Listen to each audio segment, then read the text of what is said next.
Hola, buenas tardes, ¿me se escucha? ¿Alguien que me pueda corroborar el audio? ¿Se lo escucha bien? Hola, ¿qué tal? Buenas tardes. Hola, buenas tardes, ¿con quién tengo el gusto? Escucho bien, te escucho perfecto. Bien, ¿con quién hablo? Silvia Cortese, ¿cómo te va? Hola Un gusto. Silvia, ¿cómo estás? Con gusto. Bueno, paso a comentarles primero, gracias Silvia por colaborarme, me dice el doctor, Eduardo Roberto Río. Voy a solicitar que pongan mientras Por ahí se escucha un poquito bajo, discúlpame que te un interrumpa. poquito bajo, muy bajo. Sí, sí. A ver. Escucha.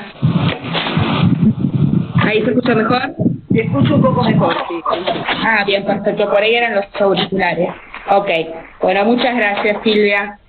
Lo que le estaba solicitando era que mantenga los micrófonos en silencio mientras el doctor diserta para que no se escuche ningún ruido de fondo, que a veces suele distraer un poco. Cualquier pregunta que tengan también, para poder evacuarlas, les voy a pedir por favor que las escriban al chat y si amerita yo la leo en el momento, si no la leemos al final, vamos a dejar 5 o 10 minutos para poder contestar las preguntas. Ahí se conectó el doctor, lo estoy viendo. Ahora estamos.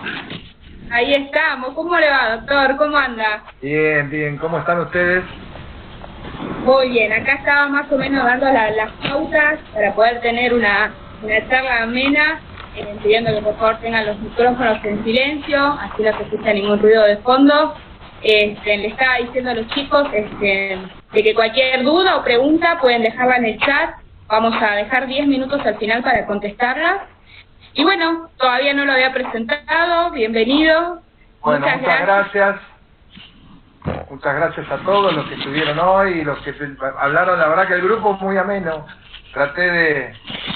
Me presenté con todos, así que bueno, vamos a ver qué se trata un poquito esto, ¿no?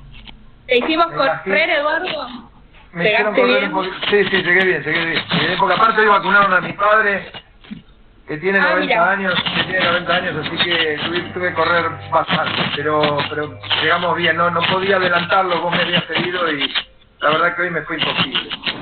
Bueno, pido disculpas, pero bueno. De corazón, tu buena predisposición, tu conocimiento, tu experiencia que nos vas a dar hoy, la verdad que, bueno, nada, para mí personalmente es impagable. Así que bueno, Eduardo, nada, acá vemos que va a seguir conectando la gente, hay un montón de inscriptos, van a seguir conectando, bueno, a medida de que se conecten se van a ir sumando a la charla.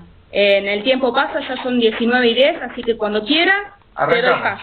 Bueno, en primer lugar, todos los que no son abogados o se están por recibir y aquellos, hizo un concurso preventivo, porque la verdad, obviamente que en todas las épocas de la historia, aquellos que tenemos unos años, ha habido distintas situaciones que nos han refrescado o nos han hecho saber a la opinión pública en general que existió un concurso preventivo.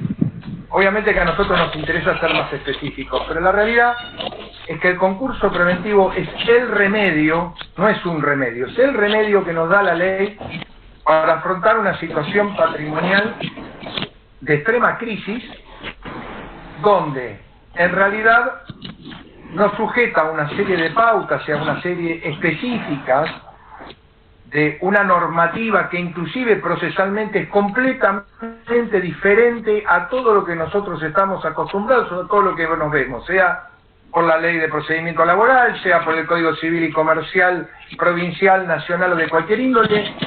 Es un código dentro de otro código que lo que hace es someternos a todo un régimen específico. Y es el remedio, porque por más que en el artículo 69 de la ley de concursos está legislado lo que se llama el APE, que es un acuerdo preventivo extrajudicial, que está puesto dentro de la ley de concursos y quiebras, pero en realidad por un efecto solamente, en realidad no es un concurso preventivo porque no está sujeto a ninguna de las disposiciones que nos obliga la ley de concurso una vez que nosotros nos presentamos en tribunales con una situación de este tipo. Entonces, existe el APE, que es un acuerdo privado, en el cual después uno, ya lo veremos en su momento, pero en uno lo puede someter a una homologación judicial con todos los acreedores, que hayan votado la propuesta, pero en realidad no está sometido a lo que es una ley de concurso. Por lo que, dicho esto, que es el remedio, tenemos que... ¿Se escucha bien? ¿Se escucha bien? Porque yo me quedé sin retorno, no sé qué pasó, pero me quedé sin retorno. ¿Se escucha bien? Sí, ¿Sí? Perfecto. Bueno, entonces estamos bien. A ver, ¿qué nos requiere el concurso preventivo de acreedores? Lo primero que nos requiere un concurso preventivo de acreedores es lo que se llama la cesación de pagos. Ahora, ¿qué es la cesación de pagos? La cesación de pago no es que pagué el mínimo de la tarjeta porque no llegué y no me alcanzó un mes. Discúlpenme, pero yo trato de hablar así para que queden claros algunos conceptos. No es eso. Es una impotencia patrimonial grave que implica que esta situación de no poder pagar más que el mínimo de la tarjeta, por poner ese ejemplo, se va a prolongar en el tiempo y va a generar una situación de conflicto grave para la economía, tanto de la persona física, ni hablar de la persona jurídica. Entonces, esa es una característica de la cesación de pagos que no hay que confundirla con una imposibilidad de cumplir con determinada obligación. No, no es así. Tiene como característica que la generalidad, o sea, es una insolvencia general, que tampoco tiene que ser exclusiva o excluyente. O sea, yo por ejemplo, pongo un ejemplo, puedo pagar los sueldos y no las cargas sociales, y estoy en una cesación de pagos, porque la falta de pago de las cargas sociales me va a generar toda una serie de consecuencias, me va a generar multas, me va a generar toda una serie que va a terminar en un problema económico. Entonces, tiene que ser general y tiene que ser perenne. Es decir, tiene que durar en el tiempo, al punto tal que nos pueda hacer peligrar nuestra masa de bienes, nos puede hacer peligrar realmente o poder entrar en un estado de falencia por esa impotencia patrimonial. Entonces, y no hay que confundirla con el hecho revelador de la cesación de pagos.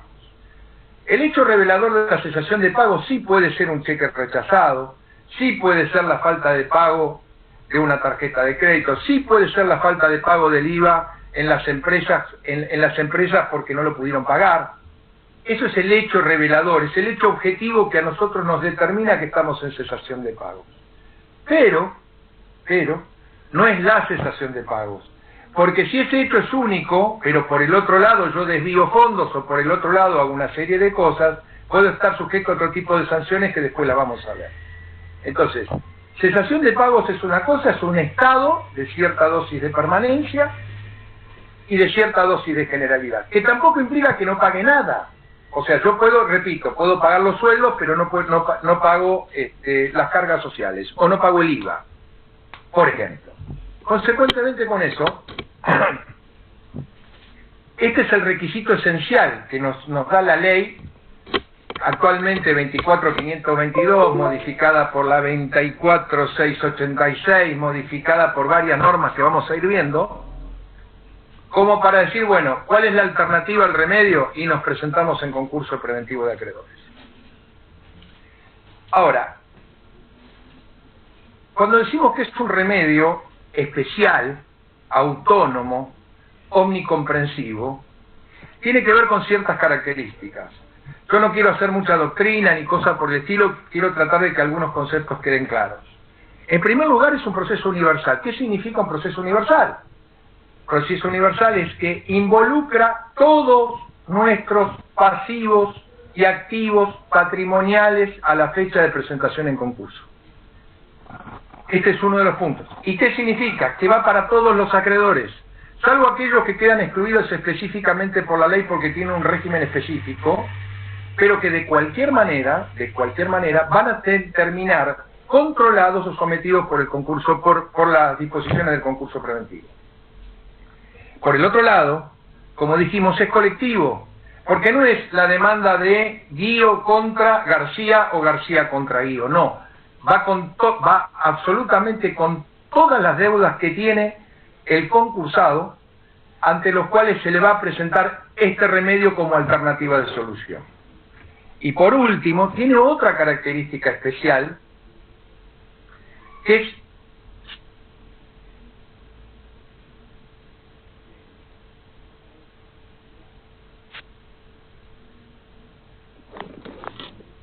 No se le escucha, se mutió el micrófono.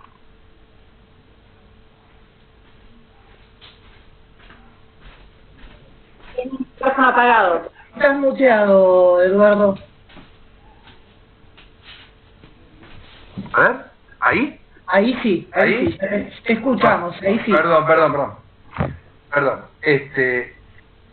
Bueno, estábamos con toda la parte, habíamos determinado ciertas características propias. Yo había dicho que me voy a tomar ciertas licencias. El hecho de haber estado 12 años haciendo concursos dentro del Poder Judicial en el Foro Comercial, más lo que hago afuera, que son más de 20 años, me permiten, de alguna manera, tratar de introducirles algunos elementos que tienen que ver con la práctica, porque todo lo que nos pasan, los que no tuvimos la suerte o los que no tuvieron la suerte de estar dentro del Poder Judicial o trabajar en un estudio, es que dicen qué lindo esta ley, la leemos, la verdad la entendemos, algunas cosas nos cuesta más o menos, pero cuando llegamos a práctica es un chino. Entonces, lo que vamos a tratar de introducir ciertas cosas que no están en la ley, pero sí están en la práctica, sí son cosas que se van haciendo y que tenemos que hacer obligatoriamente cuando nosotros estamos, o bien como acreedores de un concursado, o bien presentado un concurso preventivo.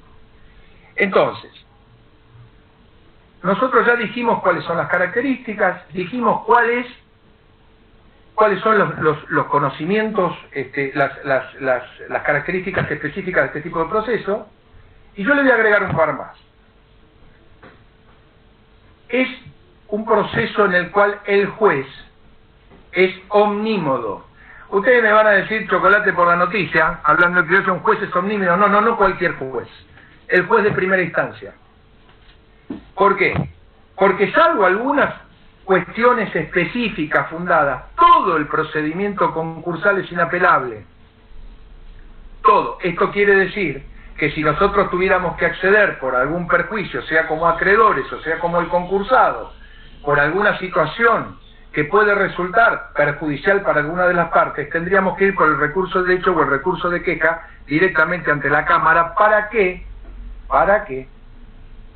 pueda la Cámara tratar el tema que por ley el juez automáticamente decretó. Y si no nos abren el recurso de hecho, queda como cosa juzgada. Consecuentemente, el juez tiene una función en este tipo de procesos omnímoda, totalmente omnipotente. Totalmente omnipotente. Esto está establecido por la propia ley, que tuvo como objetivo acortar los plazos de todo el desarrollo del proceso concursal. Cualquiera de nosotros que haya visto, por ejemplo, el concurso de Racing, duró 26 años. El concurso, o sea, concursos que duraron años precisamente porque las leyes anteriores no especificaban este tipo de cosas. Otro funcionario importante y fundamental, la sindicatura. ¿Quién es el síndico? El síndico es la persona designada por el juez para controlar la actividad del concurso preventivo. Y no es el control de la actividad jurídica del concurso, sino es el control de la actividad de hecho. ¿Qué está pasando con la empresa o qué está pasando con el particular? Está obligado, ya lo vamos a ver, está obligado a informar mensualmente, por el artículo 14, está obligado a informar mensualmente cuál es el estado. Porque ¿qué pasa? Nos concursamos una empresa y resulta que la empresa se mantiene en un estado de insolvencia por 6 meses, es imposible que pueda hacer una propuesta de pago. Todo esto hace que la figura del órgano sindical, que es la persona designada o el comité o el grupo designado, ya vamos a ver porque hay dos tipos de sindicaturas distintas, designado dentro del concurso preventivo, tiene la obligación de informar y de estar al tanto y de poner en conocimiento del juez todo el movimiento, y la empresa o el particular tiene la obligación mensual de suministrarle toda la información.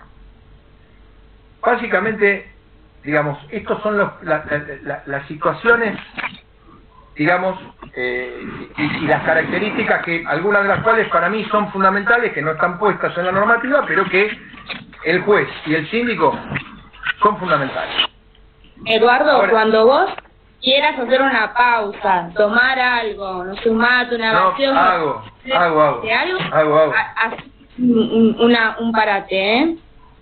Si alguno quisiera decir algo, bueno, yo no sé si querés que lo hagamos después, pero básicamente lo que me interesa saber es si este, digamos, preámbulo más o menos está claro, se entiende. Muy claro, perfecto. Está claro y se entiende.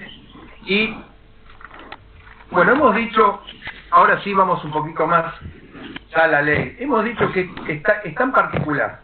A ver, las representaciones procesales en un concurso no son las del Código Civil y Comercial. No son. Ahora lo vamos a ver. No existen, salvo causa expresa, notificaciones por medio de papel, por cédula o digitales. Todas las notificaciones del procedimiento de concurso preventivo son por ministerio ley, son por nota. Explico sucintamente, para aquellos que no lo sepan. Hay dos formas de notificar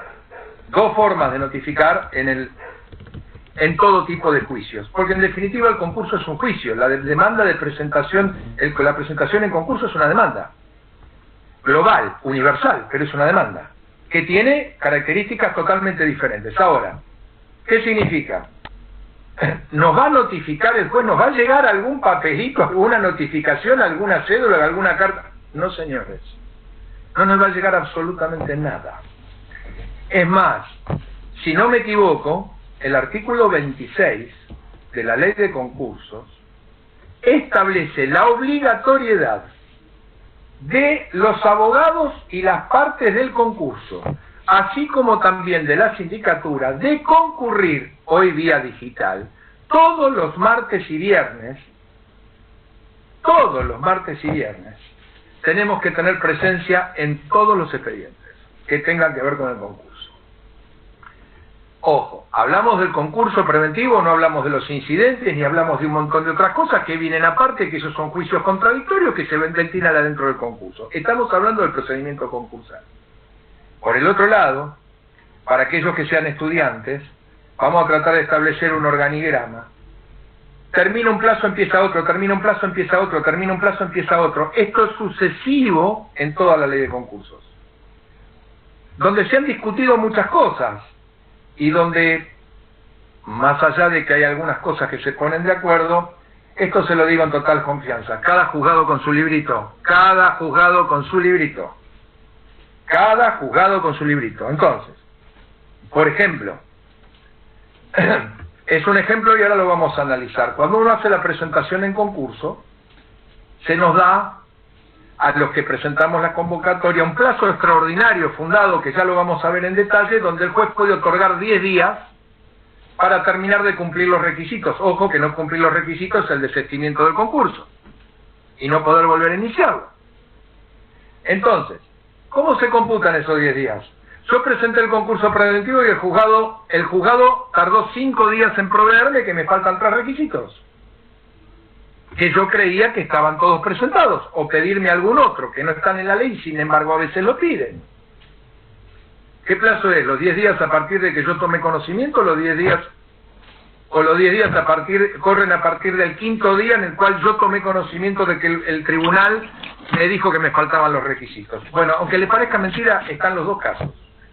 Hay quien te dice, te quedan 5 días, y hay quien te dice, por supuesto, yo como abogado concursal le digo, no muchachos, discúlpenme, me quedan 10 días, porque yo hoy tomé conocimiento, yo hice la declaración jurada que los requisitos estaban todos cumplidos. Bueno, esto han sido peleas. Estas peleas todavía subsisten. Básicamente, por eso quiero decirles que es un procedimiento totalmente autónomo. La prescripción es totalmente diferente. La competencia, el concurso preventivo de acreedores, tiene un desplazamiento de la competencia de todos los tribunales de contenido patrimonial en favor del juez del concurso. Después vamos a ver que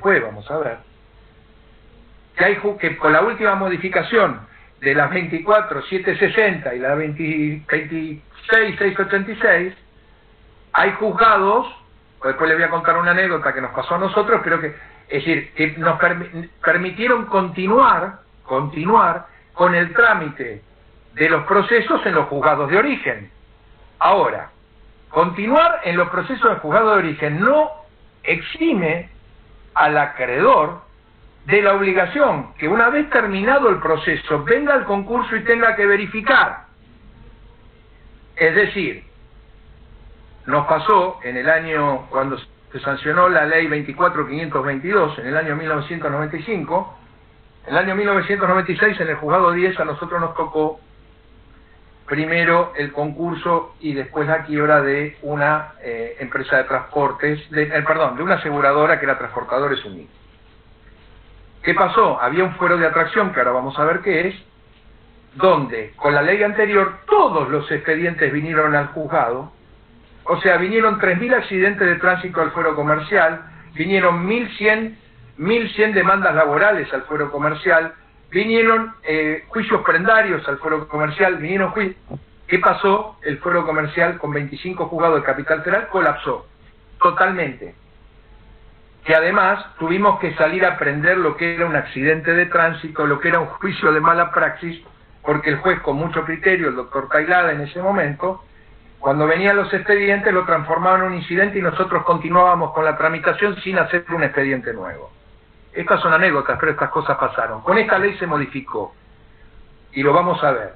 Hay determinado tipo de fueros, como por ejemplo el fuero laboral, como por ejemplo las ejecuciones de créditos con garantías reales, que permiten que no venga el expediente al juzgado por fuero de atrás, al juzgado del concurso, pero sí le exigen que una vez terminado el proceso y una vez resuelta, dictada la sentencia, tenga que esa sentencia venir y ser verificada en el concurso preventivo de acreedores. Por eso les digo, muchachos, muchachas, esto cambia todo.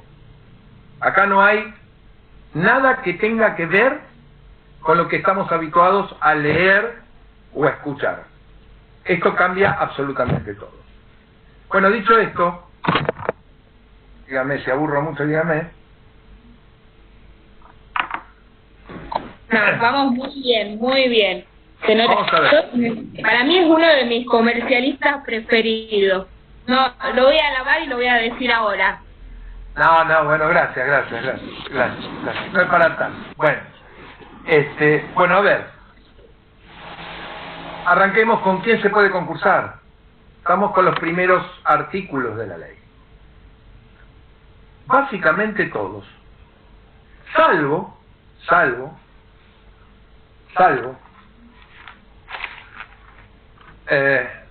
le digo más. Cuando hablamos de todo hablamos personas físicas, personas jurídicas, sucesiones, personas físicas con participación estatal, municipal y provincial. Por ejemplo, si hay dos leyes específicas, que no me acuerdo, creo que la 22091, si no me equivoco, que son las entidades financieras o las ART, que están sujetas a un proceso de liquidación específico que lo establece la ley, que son los únicos casos en los cuales no se puede aplicar el remedio conjunto.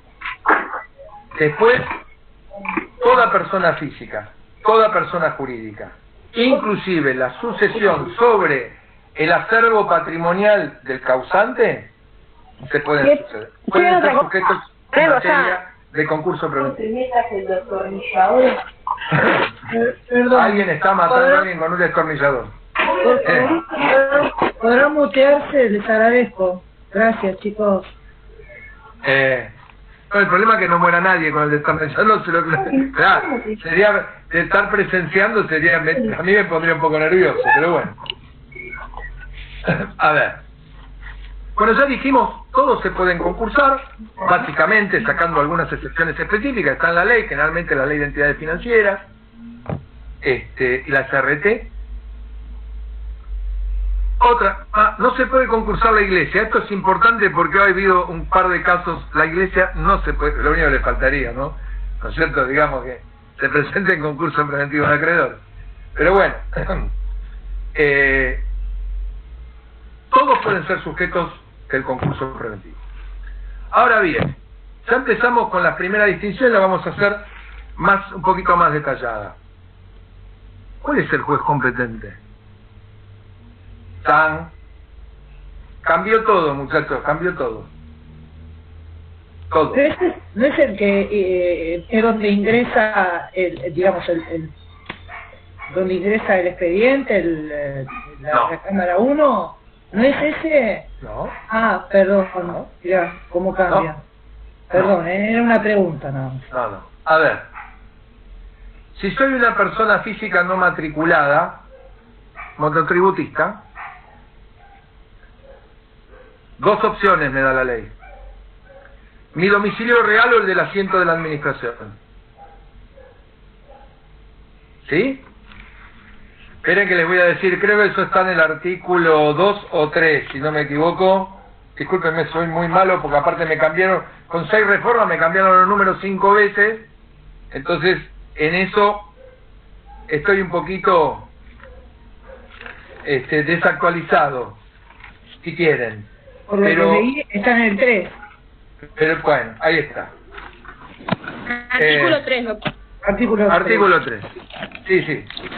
Sí, porque en el artículo hasta el artículo 2 establece quiénes se pueden concursar y quién no. Artículo 1 y 2.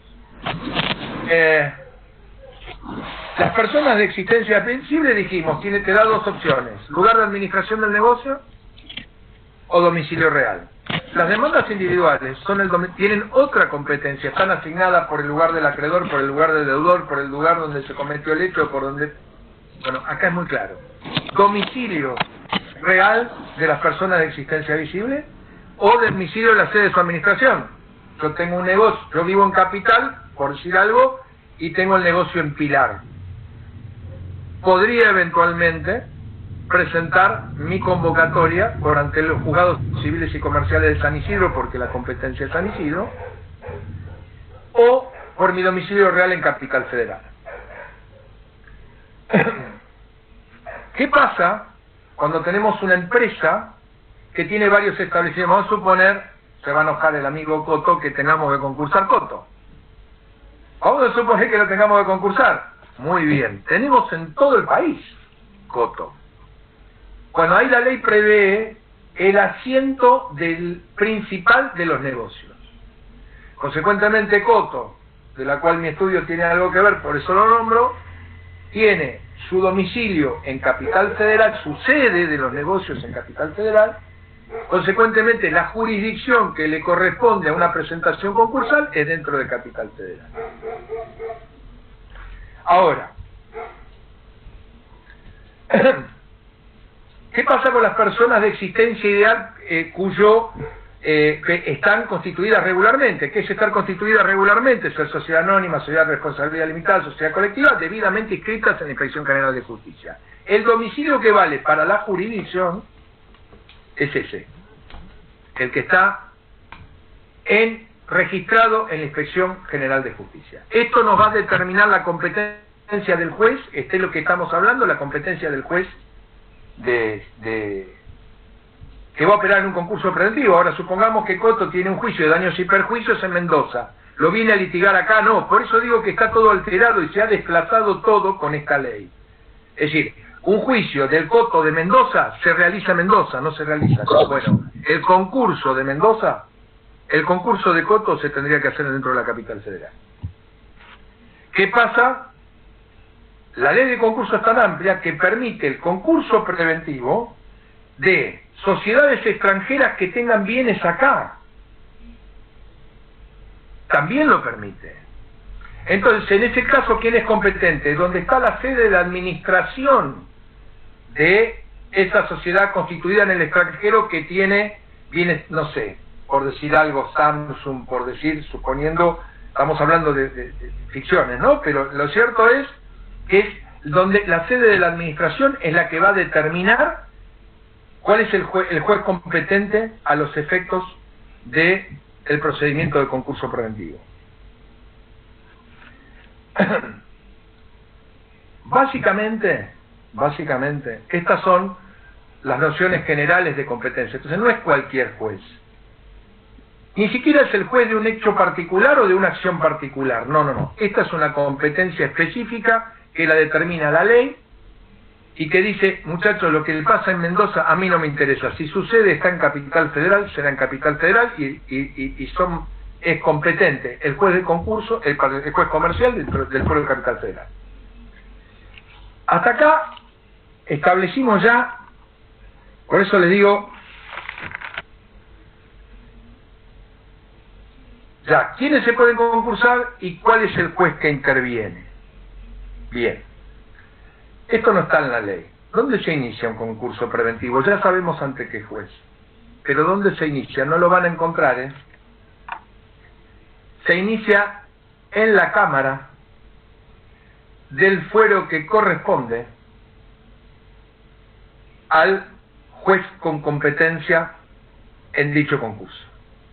Es decir, la presentación, que es importante, y después les voy a explicar para qué. Esto no está, pero es importante. ¿Por qué?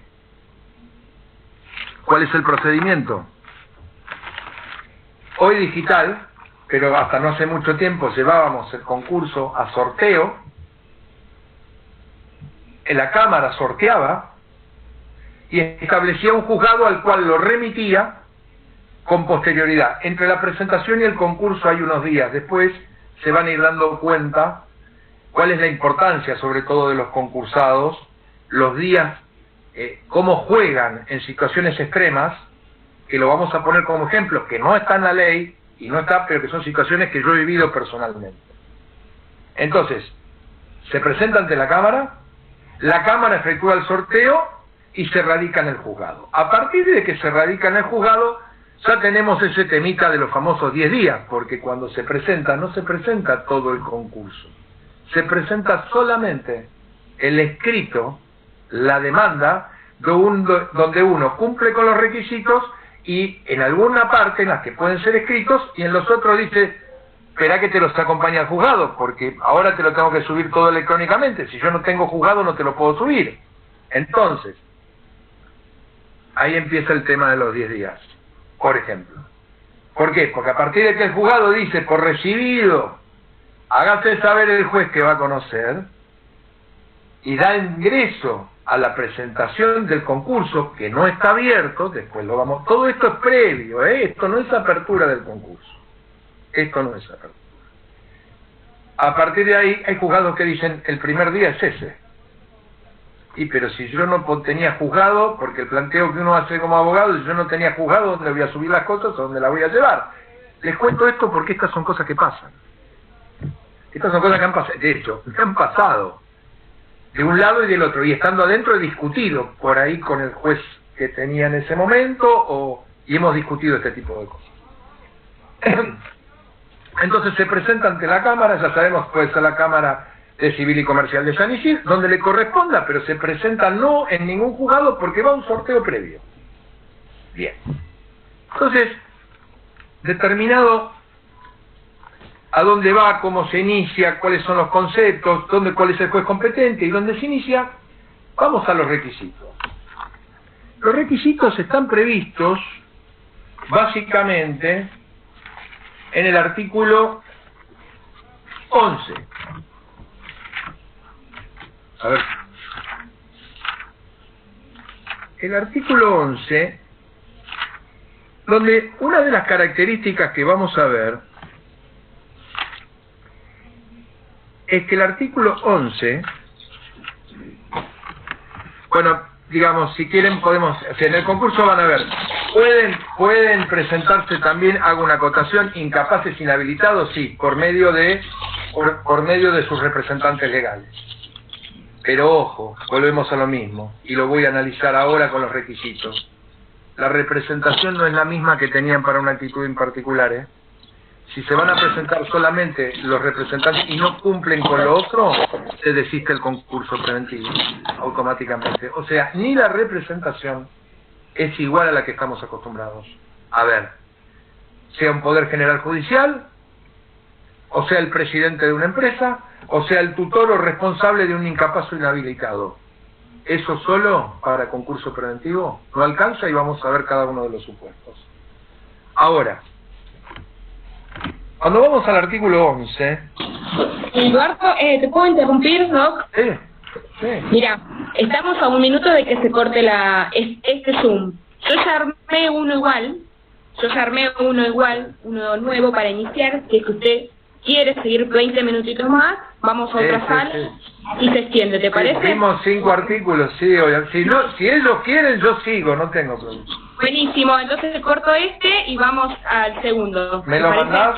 ¿Me lo mandás para que...? Por WhatsApp. Me lo mandaste. Te lo mandé Listo. por WhatsApp. Listo, bueno, gente, nos comunicamos en 2 minutos más. Bien. Estoy disfrutando. Me gustaría poder interactuar más con todos ustedes, pero bueno, es así. ¿No los podés ver a los chicos en pantalla? Lo veo, pero me gustaría por ahí si tienen que abuchar o hacer algún comentario o algo, me gustaría. Pero bueno, se hace muy complicado acá. Continuamos. Sí. Continuamos Perfecto. para bingo, decía un amigo. Sí, de todos modos, el que quiera hablar, hacer una pregunta, interrumpir, lo pueden hacer, no hay ningún problema. No hay problema. No hay problema. Bueno, habíamos quedado en los requisitos, artículo 11. Artículo 10 y 11. Muy bien. 10 y 11, me parece que 10 y 11, ¿no? En realidad, No, te voy a decir el artículo 10. El artículo 10 te dice cuándo te podés presentar. Claro. Y te dice el límite del concurso es la quiebra, porque, o sea, hasta que antes del decreto de quiebra, que después lo vamos a ver, que es el proceso de liquidación de bienes para pagar la mayor cantidad de pasivos posibles a prorrata, la realidad es que te podés presentar en concurso preventivo. ¿Por qué? Porque decretada la quiebra hay otra solución. Vos tenés un plazo y podés convertir la quiebra en concurso preventivo, siempre que no vengas de un concurso preventivo anterior. Pero eso lo vamos a ver después, porque estamos por el artículo 84, 85, venimos mucho. Perfecto. Esa es la realidad. Voy a Entonces el interrumpir. artículo 11, Perdón, interrumpo un segundo.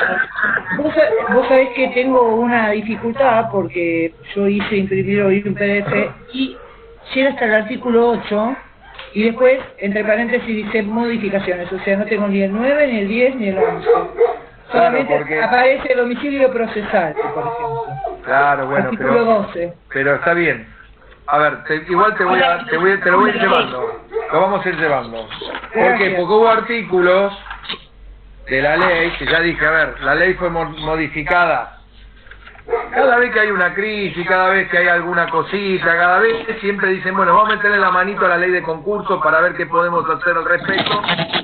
Terminan haciendo un injundio, terminan haciendo un ejemplo. Yo no estoy de acuerdo con muchas de las cosas que hicieron, sobre todo metodológicamente, pero bueno, la realidad es que la última ley que se modificó, que modificó sustancialmente muchas cosas, es la 26684. La 26684... 26686, ¿puede ser, doctor? 686. Del 2006. Perdón, no tomé la pastilla verde. No se preocupe. La realidad es, exige toda una serie de requisitos formales de la presentación.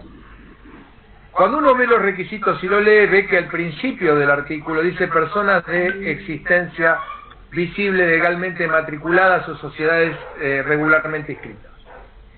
¿Qué significa? ¿Que la persona física está exenta de estos requisitos? No, pero significa que las formalidades que le aplican tanto a las sociedades como a las, digamos, son mucho más estrictos y tienen que ver con otro tipo, que no es una situación de un concursado particular individual por un problema o por 10 problemas que tiene, sino es una empresa o es un ente ante lo cual exigen todo un estado detallado que ahora lo vamos a analizar.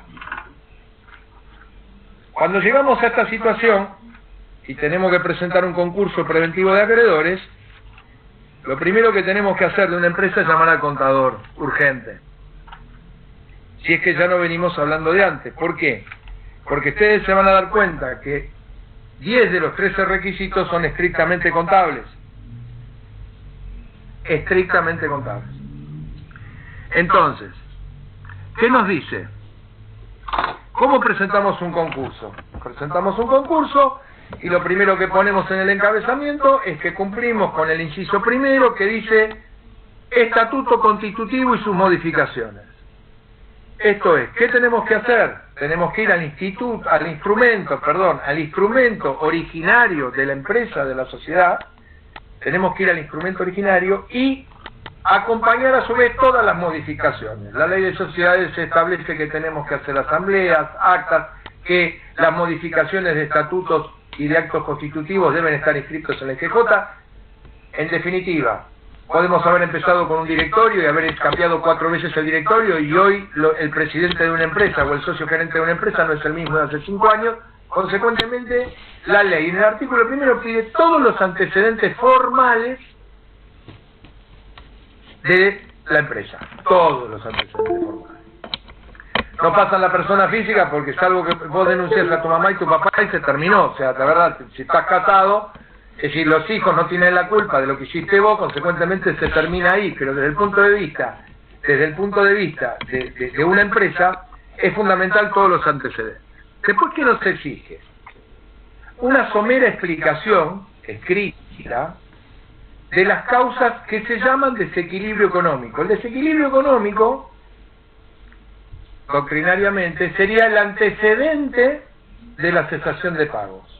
O sea, a partir de que tuve desequilibrio económico, entré en cesación de pagos, que lo exterioricé con me rechazaron 5 cheques y me cerraron la cuenta. Lo estoy poniendo en cuestiones prácticas para que quede claro las diferencias. Entonces, me rechazaron la cuenta, o hoy nos ayuda mucho la FIP y nos ayuda mucho ARBA, porque automáticamente, ¿qué hace? Bloquea las cuentas. Bloquea las cuentas y embarga, porque la 11683 le ha permitido embargar automáticamente las cuentas. Entonces, ¿qué hace? Hoy una empresa o un particular que no tiene una cuenta para afrontar sus obligaciones, donde además, paradójicamente, la FIP o está todo absolutamente bancarizado, nos provocan un estado de cesación de pagos, porque automáticamente nosotros no podemos operar. Consecuentemente hoy, si a mí me preguntan, por lo menos en los últimos concursos que he tenido y que he hecho es, muchachos, me embargaron 9 veces la FIP, me bloquearon las cuentas, consecuentemente acá está el estado de cesación de pagos porque ni siquiera puedo pagar los sueldos porque están embargadas las cuentas por los entes públicos. Digamos. Entonces, nos exige eso, explicar qué pasó. Estamos en una pospandemia, ni siquiera es pospandemia, estamos en pandemia. No hay mucho para explicar, por ejemplo, de los restaurantes, de los cines, de 100 actividades que han cerrado. De las pymes. De las pymes, los que defendemos pymes. Lo que pasa es que la pyme de alimentos tuvo una situación diferente porque nunca dejó de trabajar, pero la pyme que comercializa o que producía, hay casos y casos, pero digamos, la pyme que producía, no sé, electrodomésticos, no generó ingresos, la cesación de pagos se la generó la propia situación de la pandemia y la propia situación de la cuarentena. O sea, esto es inevitable. Y esto es importante, porque va a haber otro inciso, que está dentro del mismo artículo, que nos va a pedir que determinemos la fecha de la cesación de pago. O sea, mientras uno de los incisos nos dice, explique las causas, ¿qué le pasó? El otro nos diga, dígame la fecha donde se exteriorizó la primera vez. Y esta fecha es muy importante. ¿Por qué es importante? Porque el juez, conjuntamente por intermedio del síndico, tiene potestad para revisar lo que hizo la empresa o el particular hasta 2 años antes de la fecha de cesación de pagos. O sea, puede retrotraer y declarar ineficaces actos, puede decretar nulidades de actos, puede meterse en un montón de cuestiones hasta 2 años para atrás de la fecha de la cesación de pagos. Por eso la ley exige, primero explícame las causas y determiname el periodo y después decime a partir de qué momento. ¿Básicamente va quedando claro esto? Bien. Después tenemos, en el caso de las sociedades regularmente inscritas, nos pide los últimos 3 balances. Ahora, ¿qué pasa? Estas son cuestiones, no lo van a tener acá en el libro, esto no lo van a tener. Habitualmente las sociedades generan balances y tienen 2 opciones de fecha de cierre que están en el estatuto. Cuando se hacen los balances Uno puede ser generalmente a mediados de año, junio, julio, de cada año, entonces involucra mitad de año anterior y mitad del vigente, o puede ser diciembre. ¿Qué pasa si me concurso en mayo o que me concurso en noviembre? El último balance yo no lo voy a tener, porque voy a estar en pleno ejercicio parcial de uno de los balances. ¿Qué se hace en la práctica? No está en la ley. Se hace lo que se llama un balance de corte de situación. Es decir, vos le pedís al contador y decís, escuchame una cosa, dibujame la radiografía de la empresa hoy. Eso se presenta como balance de corte, se llama, que no tiene, los balances anteriores de las empresas y los entes registrados tienen que estar certificados por los colegios respectivos. Este no porque no había obligación legal de hacerlo. ¿Por qué no había obligación legal de hacerlo? Porque no es el balance específicamente de la ley, sino es el balance que te está exigiendo la ley de concursos para decir cuál es la foto de tu empresa al momento que vos te concursaste. Así estoy cuando me concursé. Ahora, cuando yo digo que acá pasan, una de las cosas de la ley de concurso que pasan un montón de situaciones de hecho, dijimos que el concurso se pueden prácticamente presentar todos, salvo aquellos dos que es lo que expresamente la ley lo prohíbe. ¿Qué pasa si tengo una empresa que inicié hace 2 años, entró en pandemia, se cerró, la estoy tratando de abrir y tengo un solo balance? ¿Qué pasa? ¿Podría no concursar? ¿Podrían rechazarme el concurso? Yo sostengo que no. Porque es de cumplimiento imposible. Yo la hice hace 2 años, o sea, si la hice hace 3 años. Bueno, estos planteos han ocurrido, estos planteos se han hecho en el juzgado 1, en su momento del doctor Alemán, el juzgado 1 de Capital Federal. Yo logré abrir un concurso preventivo en esas condiciones, porque en realidad tenía un balance y medio, porque la empresa tenía 2 años. Lo que ocurre es que fue un proceso extraordinario, nunca tuvimos una pandemia. Nosotros estamos de acuerdo, pero volvemos a lo mismo, más allá de la pandemia. Yo te explico algo. Te voy a poner otro ejemplo para que quede claro. Abrí una empresa de importación y exportación. Tiene 2 años, importé y exporté 1 año. Vino una medida del gobierno que puso un cepo y prohibió las importaciones. Consecuentemente en 6 meses me arruinó. Tengo 10 empleados porque tengo 4 locales. Ahora, si la ley me está exigiendo 3 balances, yo no podría concursarme, consecuentemente eso no puede ser estricto. Porque yo las vi hace 2 años. Se levantaron los genios que tenemos habitualmente, no importa el color que sea, y dijeron, basta, se terminó, y me arruinaste. Entonces, ¿la puedo concursar? Sí, claro. Porque tengo que probar que no puedo cumplir con el requisito de los 3 balances porque es de cumplimiento imposible. Porque mi empresa tiene 2 años. Después dice, hay otras partes, entramos ya, ahí ¿qué analizamos? Dijo, Estado, dijo los balances, todos los antecedentes. En los particulares es lo mismo, pero mucho más acotado. En general, ¿qué se pide? La firma del contador. Acá en las empresas es otro tipo de documentación, se entiende claramente, pero porque los balances tienen otra estructura. Pero la realidad es que se pide lo mismo. ¿Qué nos pide de más? Un estado detallado del activo y del pasivo. Esto que se saca de los balances de corte, esto todo está en el artículo 11, pero yo estoy tratando de explicar. ¿Esto qué significa? Yo tengo que valorizar las deudas y tengo que valorizar mis activos. Hay muchas discusiones que hoy no tienen mucho sentido, pero en realidad en los balances generalmente las empresas amortizan. Entonces tienen autos de 5 años que vos te encontrás en los balances que cuestan 24.000 pesos. Y yo ni mi bicicleta cuesta 24.000 pesos. ¿Entendés? No porque tenga una buena bicicleta, digo, ¿no? Pero la realidad es que los sistemas de los balances, precisamente para un tema impositivo, juega todo un sistema de amortizaciones en las cuales vos tenés que una computadora vale $1.50, porque yo no estoy inventando, te lo puedo mostrar. $1.50 vale mi notebook porque fue amortizada en 5 años. La realidad es esta. Entonces, ¿qué nos pide aparte? Nos pide que evaluemos y que pongamos las pautas de evaluación. Entonces, yo valoro un activo y si yo en el balance lo tengo $1.50, pero resulta que yo tengo un auto 2013 que puede costar 700, 800, de acuerdo al auto que sea. Si es un 2013 Mercedes, te claro que vale unos cuantos mangos más. Entonces vos lo tenés, ¿sabés qué? Entonces, ¿qué pones? Mercado Libre. ¿En serio? Mercado Libre. Entonces vos ahí tenés, le mostraste al juez y estás obligado a presentarte, tengo deuda, fiscales 5 millones, de ARBA tanto, de esto, lo otro, activo tengo tanto para responder. ¿Esto por qué es importante? Porque siempre hay que mostrarle al juez que es más importante que el concursado siga vivo y no quiebre para poder pagar. Porque si me vas a rematar encima con el sistema de remate, que en algún momento también lo vamos a ver, todo se paga el 20 o el 30% de valor, consecuentemente no cobra nadie. O muy poquito.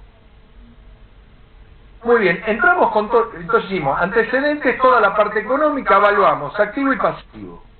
¿Sí? ¿Qué nos pide ahora? Nómina de acreedores, con todos los datos. Nombre, apellido, quit, importe, lo que le debe, todos los datos. Ojo que tiene carácter de declaración jurada lo que estamos haciendo. Entonces hay un montón de temas. Si yo vengo discutiendo, les pongo un ejemplo práctico, yo vengo discutiendo con la AFIP una determinación de oficio de una plata que yo la vengo negando y la vengo peleando, yo le pongo que a la AFIP le debo 1 peso.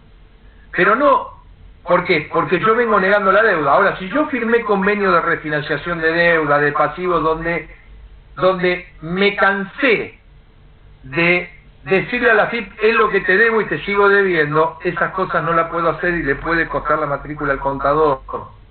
Y eventualmente podemos tener un problema nosotros, los abogados también. Cuando nosotros firmamos abajo, ¿viste? Todos los papelitos, a nosotros está mocho, en todas las hojitas. Entonces, ahora es digital, pero igual, nos exigen esto. Entonces, tenemos que, todos los acreedores, y nos piden, además, en un legajo aparte, en una carpeta aparte, un legajo de 1 por 1 de todos los acreedores. O sea, tenemos un listado general que se hace en Word. A la futura doctora Grillo le estoy debiendo 650.000 pesos. Le estoy debiendo 650.000 pesos. Pero, ¿y respaldado en qué? Entonces, en ese legajo de cada acreedor, que es 1 por 1, que generalmente lo hacemos por orden alfabético y demás, ponemos todos los datos, el importe que le debemos, la documentación de respaldo que dice que le debemos eso, y en definitiva el privilegio, después lo vamos a ver, los créditos de las acreencias de un concurso tienen distintos rangos y distintas categorías. Básicamente les voy a decir como grandes grupos, quirografarios, que son los comunes, y privilegiados. Después tenemos privilegio especial, privilegio general 246, del 224. Eso lo vamos a ver aparte. Pero la realidad es que tenemos 2 grupos. El quirografario, que es el común, las facturas, los cheques, los pagarés, los licis, los contratos, todo lo que no tiene garantía real, que no tiene relaciones laborales en el medio y que no tiene una protección específica de la ley, como es la hipoteca, la prenda, la anticresis y todo lo demás, es quirografario.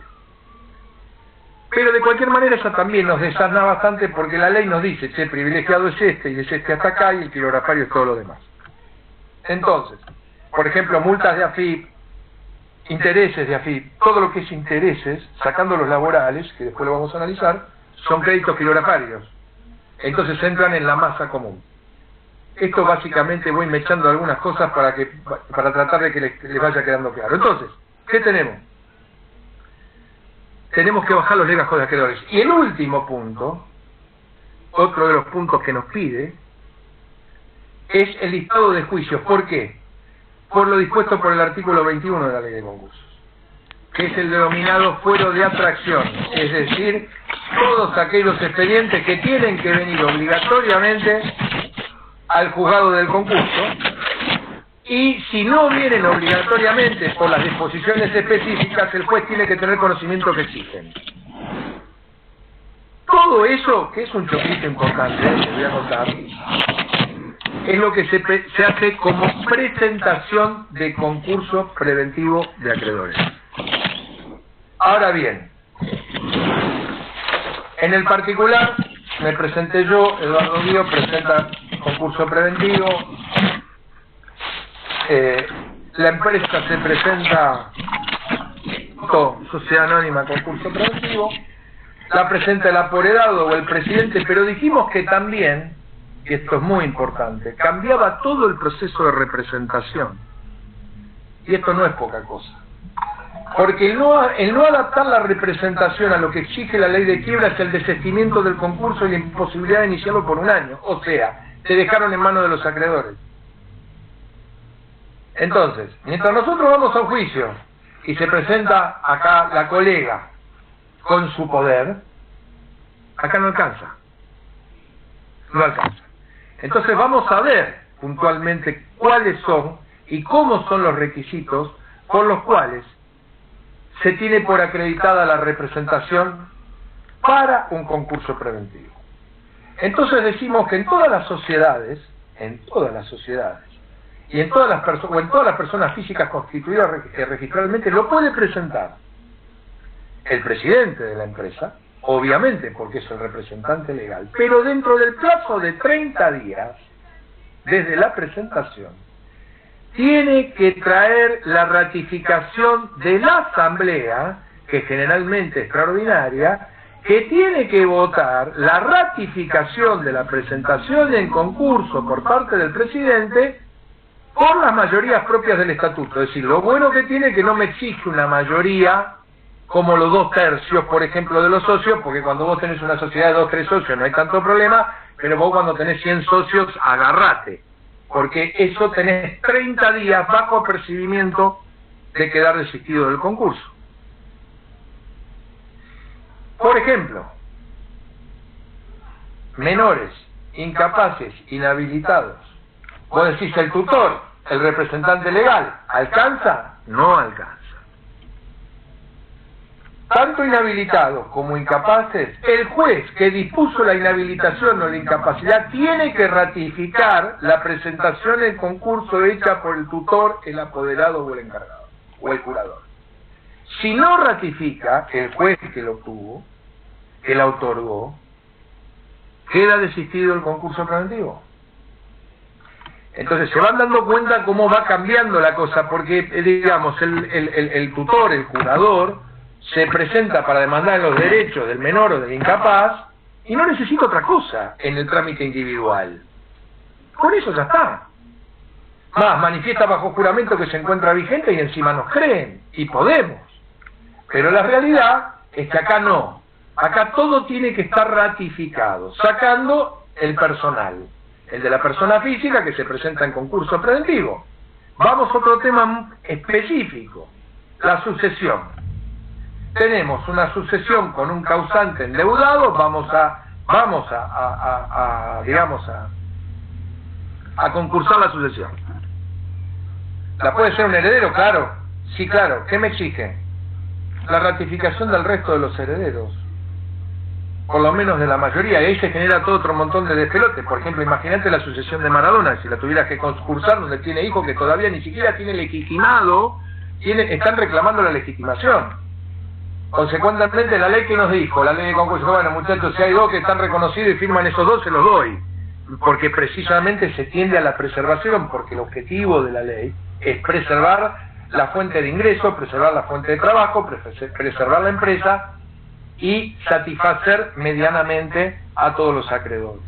Entonces, cada representación o cada situación puntual exige, a diferencia de una demanda o de una controversia particular, un requisito específico. O sea, un heredero, yo concurso la sucesión, no decir mi padre que tiene 90 años me va a matar, no, ese no, porque todavía está vivo, pero vamos a poner la sucesión de mi vieja, heredero mi hermana y yo, fenómeno, presento yo el concurso preventivo, que ratifique mi hermana, porque si mi hermana se opone se cae el concurso. ¿Se entiende básicamente?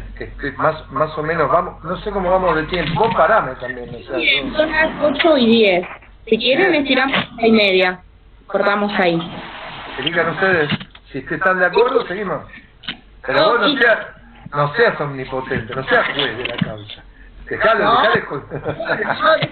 Acá votamos todos y gana la mayoría, para ser justos. No, Eduardo, a mí se me ocurría, porque también siempre hace mucho rumbo el tema de los créditos laborales, ¿no? Llegamos al artículo 14 de pronto pago, pero eso, a ver, eso amerita, te soy honesto, para entenderlo. Sí, otro módulo. No, te digo más, un módulo específico de eso, porque básicamente les voy a dar 2 o 3 conceptos de esto. 2 o 3 conceptos de esto. El crédito laboral tiene 2 opciones, y hay un montón de supuestos, pero tiene 2 opciones. Empresa con... ¿Qué pasa? Por ejemplo, y lo voy a tratar de poner en ejemplos para que lo entiendan. Yo tengo un juicio laboral iniciado con la empresa que se concursa en etapa de prueba al juicio. ¿Qué puede hacer el abogado con su cliente? Puede presentarse por lo que establece el artículo 14 como pronto pago, en la medida que tenga el derecho reconocido, porque yo quería llegar a la apertura, porque la apertura tenía que ver con el tema laboral. Cuando vos presentaste y se abre el concurso, uno de los requisitos es le dan 10 días al síndico para que determine deuda de seguridad social, deudas laborales, última remuneración. Eso lo tienen 10 días a partir de la designación, porque aparte, por eso te digo, tiene sus vueltas, porque no es la designación viene con aceptación de cargo, la aceptación de cargo, entonces esos 10 días nunca son 10 días. Porque vos tenés que notificarlo, tiene que venir. Si el síndico no está y nombran a otro, se te fue 20 días. Fenómeno. Pero a partir del momento que acepta el cargo, tiene 3 días para presentar todo un informe laboral. Ese informe laboral, el juez lo toma en consecuencia, y lo toma con suma relevancia, a lo que nos determina el pronto pago. ¿Sí? Ahora, ¿qué pasa si vos no tenías juicios laborales y resulta que los juicios laborales te cayeron después de la convocatoria? Entonces yo me presenté y digo, ¿estoy obligado a poner los juicios? ¿Tengo juicios laborales? No tengo. Ahora resulta que a la semana que me presenté y se abrió el concurso preventivo tengo 40. Entonces, hay que tener cuidado con eso, porque así como el pronto pago laboral te exime de un montón de pruebas, no te exime de prueba cuando vos estás en conflicto. Porque si yo te negué la relación laboral, o si yo, digamos, pagué la última remuneración, o dejé de pagar una sola, y vos no tenés acreditado que yo te la dejé de pagar, me lo tenés que probar en el foro comercial, donde a los laboralistas no les gusta porque la tasa que aplica es tasa activa, y la tasa en el fuero laboral es la de préstamos personales, otro disparate de este país que de acuerdo al fuero en el cual vos estás es lo que vale tu plata. O sea, vale más caro que te despidan que un muerto en un accidente, cosa que es un dislate. Para mí, modestamente. Pero por eso te digo que el pronto pago tiene tantas vueltas y está puesto en el artículo 14 de la ley. Es un engendro puesto ahí, porque el 13 es la apertura y los efectos. Entonces, y te dice, bueno, y hasta acá, y 2 años, y 1 año y medio de esto, y medio año del otro, y 1/4 de la otra parte. Entonces, tenés la opción, por ejemplo, vos sos abogada de alguien que despidieron después, estando concursado o después del concurso. Vos podés presentarte con un incidente de pronto pago, pero vas a tener que probar en comercial, y podrás reclamar las diferencias y todo en el fuero laboral. Pero digamos, ¿qué pasa si te lo rechazan el pronto pago? O te lo limitan, porque hay que reconocer que los comercialistas sabemos muy poco de derecho laboral, además de que no nos gusta, pero sabemos bastante poco. O sea, salvo que nos toca defender empresas, entonces estamos obligados, pero en realidad es muy específico. Entonces, ¿qué se hace generalmente? Se termina todo el proceso, se termina todo el juicio. Habitualmente en la práctica veo, me debes 1 o 2 sueldos, vengo por los sueldos. Ahora, que vos te presentes con un pronto pago, ¿me obliga a mí a pagarte como concursado? No. ¿Por qué? Porque una empresa concursada que tiene impotencia patrimonial y que está tratando de salvar, el juez no la puede apretar para que pague. Consecuentemente, le puede exigir por ley que deposite hasta el 4% de las utilidades para pagar los eventuales créditos de pronto pago que pueda tener. El 4%, o sea, te puede depositar una empresa 12.000 pesos por mes, vos tenés 100.000 pesos de pronto pago y tu pronto pago se va a 1 año y medio.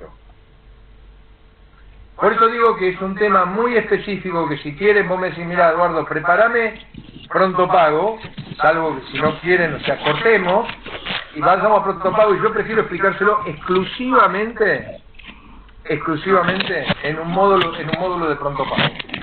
Perfecto, Además, me parece. sigo sosteniendo, no tiene ningún resultado práctico. Ninguno. Okay. Porque si no me quiebra la empresa, tengo un concurso preventivo y si el juez le da bola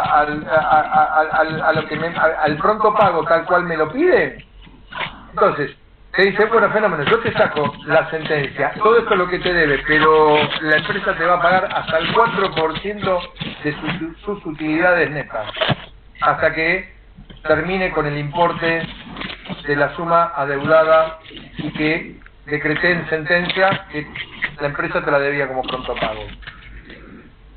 ¿Sirve? Yo tengo serias dudas. O sea, yo no he visto que haya servido nunca. Ni en los que presenté yo.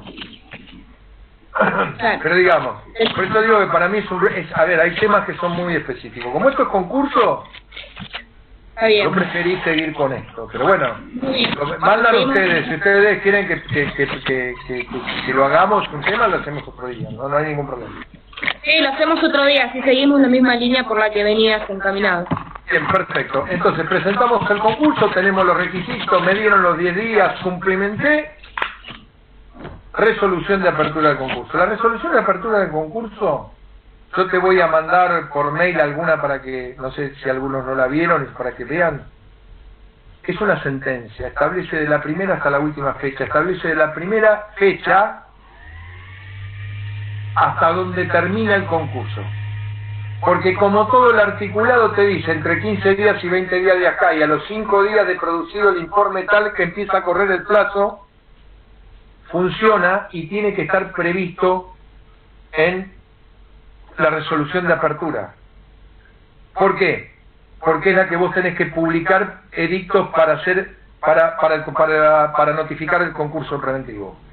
Entonces, ¿qué exige la ley? En primer lugar, lo primero que tiene que decir, señores, concurso preventivo de acreedores, declaramos cumplidos los requisitos, abierto concurso preventivo. Segundo punto, ¿qué tenemos que hacer? Publiquemos edictos. Porque más allá de la declaración jurada que vos hacés sobre acreedores y demás, bien podés ocultar acreedores, o bien podés, que se ocultan habitualmente, o bien podés haber omitido en la urgencia de ponerlos. Entonces, ¿qué pasa? Publicás edictos por 5 días en el boletín oficial y en un diario que por sorteo te aplica el tribunal. Les aclaro que barato no es, ninguno. Ahora, ¿qué pasa? Esa es la primera pauta de publicidad que te obliga la resolución prevista en el artículo 13 de la ley de concursos que declara abierto el concurso. ¿Qué otra cosa te dice? Te da 5 días para quedar totalmente, primero para notificar a todos los registros el concurso y mantener la inhibición, porque a partir de la apertura del concurso estás inhibido para disponer de los bienes. Estamos hablando no de todos los bienes, porque si vos tenés un comercio, comprás y vendés, no estamos hablando de eso que es un contrato continuado. Estamos hablando de inmuebles, estamos hablando de autos, estamos hablando de rodados, estamos hablando de créditos. Quedás automáticamente inhibido. En esa misma resolución se pone la fecha de designación de la sindicatura, porque ahí está otro tema que no está en la ley. ¿Cómo se elige un síndico? El síndico hay un listado que se anotan los contadores y otros profesionales también, en la cual por sorteo, y para eso por sorteo hay 2 tipos de síndicos. Tienen los síndicos clase A y síndicos clase B. ¿Por qué? Porque hay 2 tipos de concursos básicamente dentro de la ley. Hay lo que se llama el pequeño concurso y el gran concurso. El pequeño concurso generalmente tiene un síndico. El gran concurso tiene un organismo colegiado, donde puede haber más de un síndico. Hay un organismo de control que está formado por 3 acreedores quirografarios más un representante de los trabajadores, cuando es gran concurso. Ese síndico se le pone una fecha para la designación y tiene 3 días para aceptar el cargo. Ahora, ¿qué pasa? ¿Qué pasa si vos no publicás los edictos? El concurso queda desistido. Y antes de la reforma, ni bien el juzgado, el tribunal sacaba la resolución del artículo 13, el concurso se consideraba abierto y se producían todos los efectos propios del concurso. Ahora no. Hasta que vos no publicaste los edictos y acreditaste en el juzgado que publicaste los edictos en los diarios que te ordenó, para el cual te da 5 días, esos 5 días son a partir del momento en que el síndico acepta el cargo, porque antes de eso, como vos tenés que poner quién es el síndico, y tenés que poner la fecha ante la cual te vas a presentar a verificar tus créditos, necesitas que el síndico acepte el cargo. Esos 5 días son posteriores, eso no lo dice la ley tampoco, pero son posteriores a la aceptación del cargo. Si vos no publicaste los edictos por 5 días en los diarios, se te cae el concurso con todo lo que hiciste y te haces cargo de las costas. ¿Qué otra cosa exige? Y está obligatoriamente puesto, y lo tiene que poner obligatoriamente el tribunal. Te obliga a entregar unos fondos, a depositarlos, a abrir una cuenta y entregar unos fondos. ¿Por qué? Porque a los acreedores, la ley de concursos con las modificaciones prevé una doble tipo de notificación. Una es la publicación de edicto, que tiene efecto erga omnes, pero además a cada acreedor que vos denunciaste en el concurso preventivo, en cada legajo de los que presentaste, le llega una carta firmada por el síndico cuyos costos están a cargo de la concursada. Entonces, todo eso está en el primer despacho. Y después te vienen todos los informes. ¿Hasta cuándo te podés presentar en forma ante el síndico para verificar tu crédito? ¿Cuándo qué plazo tengo yo como concursado para impugnar esos créditos? ¿Cuándo el síndico va a admitir opinión fundada sobre la validez o no de esos? O sea, artículo 32, artículo 33, 34, 35, hasta el 36, que es la resolución del artículo 36, que es la que determina cuál va a ser el pasivo que va a votar la conformidad o no de las propuestas de pago de la concursada. Todo eso sale en el primer despacho. O sea, esto sale cuando se decreta la apertura del concurso preventivo. Hay otras causales, es inscribir en el 3003, que son el registro de juicios universales, inscribir todas las inhibiciones tal cual lo dijimos. Entonces, ese es el organigrama. En esa resolución, por eso es muy importante, péguenle una leída, porque ojo, juzgado que omite alguno de esos puntos, nula la resolución, es nula. Es nula de nulidad absoluta. Sobre todo la de los primeros 13 incisos de ese artículo. Yo nombré 7, 8 o 9 que son los más importantes. Pero digamos, porque ahí abre todo el juego del concurso. Entonces el concursado, ¿qué sabe? Que se abrió el concurso. Obviamente tiene que publicar los edictos, porque mientras no publique los edictos el concurso sigue exactamente igual.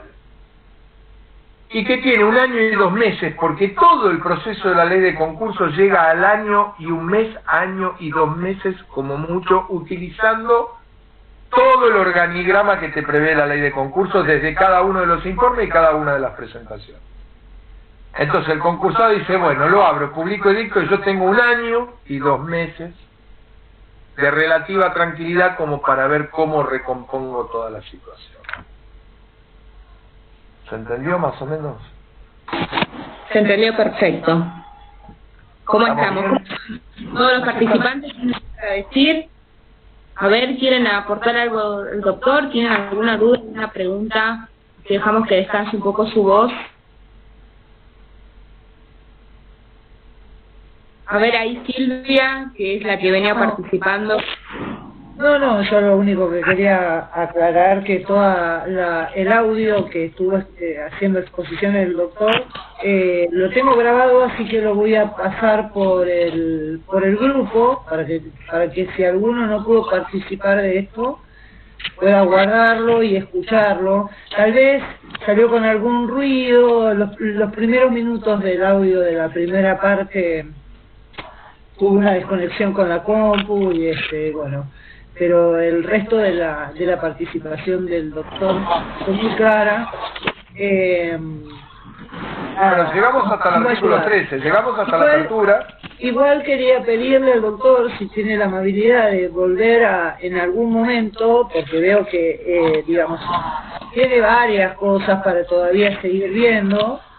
Si tiene ganas de volver a tener otra charla, por supuesto que voy a estar atenta y no me voy a ir del grupo porque quiero otra participación. Obviamente yo estoy a disposición ahí de los organizadores de ella que organiza este grupo y que hace, ella sabe que estoy a disposición de ella. Yo por unos días tengo que ausentarme de acá de la capital también por cuestiones laborales y no voy a estar por una semana, pero cuenta conmigo, es decir, hoy que llegamos vimos todo el procedimiento hasta la apertura del concurso. Sí, estuvimos viendo inclusive hasta la resolución judicial, hasta ahí llegamos. La primera, bueno, la resolución judicial es lo que se llama la sentencia de apertura. Pero ojo, no produce efectos hasta que no están publicados los edictos. Ojo con eso. Eso quedó claro, doctor. Porque, ¿qué pasa? Una sola cosa, suponete vos que yo veo y tengo una plata para cobrar en un juicio y se me concursó la empresa. Hasta que no me publica edicto la puedo cobrar. Bien. Porque los efectos que son todo lo que tenemos que ver de ahora en más, la suspensión entre ellos y prontopago que está dentro de efectos, no me preguntes por qué, porque es una demanda autónoma, pero los efectos que son lo que se produce posteriormente a la apertura del concurso, mientras no esté abierto, no estén publicados los edictos, el acreedor singular sigue actuando con total independencia de lo que esté ocurriendo en el concurso preventivo. Por eso la urgencia de abrirlo, que tienen todos los concursados. Porque generalmente entre la presentación concursal y la apertura pasan como 30 días. Y suponete que la FIN me retuvo, como me ha pasado con empresas, 4 o 5 millones de pesos, si yo lo abro, no los puede tocar. No es una pavada. Un acreedor particular, repito, tengo un cheque a cobrar de 150.000 pesos. Si me abre el concurso y me publica edictos, esos 150.000 pesos pasan a la cuenta del concurso. No, me lo sacaste de la boca. Por eso es importante, Basta con los laborales también, exactamente lo mismo. Bueno, muy bien, perfecto. Entonces ya acá hasta el artículo 13, apertura del concurso. Doctor, le voy a leer 2 o 3 agradecimientos que hay acá en el chat, si a usted le importa. Sí, cómo no. Bueno, tenemos a Marta, dice, muy bien explicado, doctor, muy claro y en lenguaje que se entiende, no técnico. Es una materia que la tengo pendiente, la cursé, pero me resulta difícil. La verdad que hasta acá entendí todo, muchas gracias. Después tenemos a Raúl, lo rural, que dice muchas gracias, clarísimo. Después tenemos a María Ángeles, que dice excelente exposición. No tengo esta materia aún, pero todo suma en la carrera. Gracias, mi nombre es Analía de la UNPA. Bueno, gracias a todos. Muchísimas gracias. A todos. Ponemos a la vuelta, si Dios quiere, ponemos una fecha y espero contar con todos. Y si quieren algún tema específico, quieren alguna cosa, tratamos de tratarlo independientemente de cómo vamos. La idea mía era irlo desarrollando para que un poco se entienda un poco todo. Porque hay muchas situaciones. Dicen, quiero que sea mi profe, dice. Quedaron todos enamorados. Yo también, profe, yo también. Excelente, felicitaciones. Gracias. Gracias a ustedes por haberme tenido la paciencia. Gracias. Yo recién arranco, así que esto me va a servir para la carrera. Doctora Grillo, igual que yo. Doctora Grillo, me temo que voy a asistirla personalmente más de una vez, así que no hay problema con eso. Les mando un beso, gracias, cariños a todos, que tengan buen fin de semana. Muy bueno. Muchas gracias. Gracias. Muy claro. Querido. Hola Silvia, querida. ¿Cómo está, corazón? Somos compañeros de la universidad, somos compañeros. Me alegro mucho que estés ahí, Luisito. Bueno, gracias igualmente, que te ve bien. Bueno, futuros doctores, a no arrugar con esto, a no arrugar que se puede. No. Pude yo, no van a poder ustedes. Pude yo, puede cualquier. No hay problema. Bueno, un cariño enorme, profe. Chao, Gracias. hasta luego. Gracias. Gracias, hasta luego.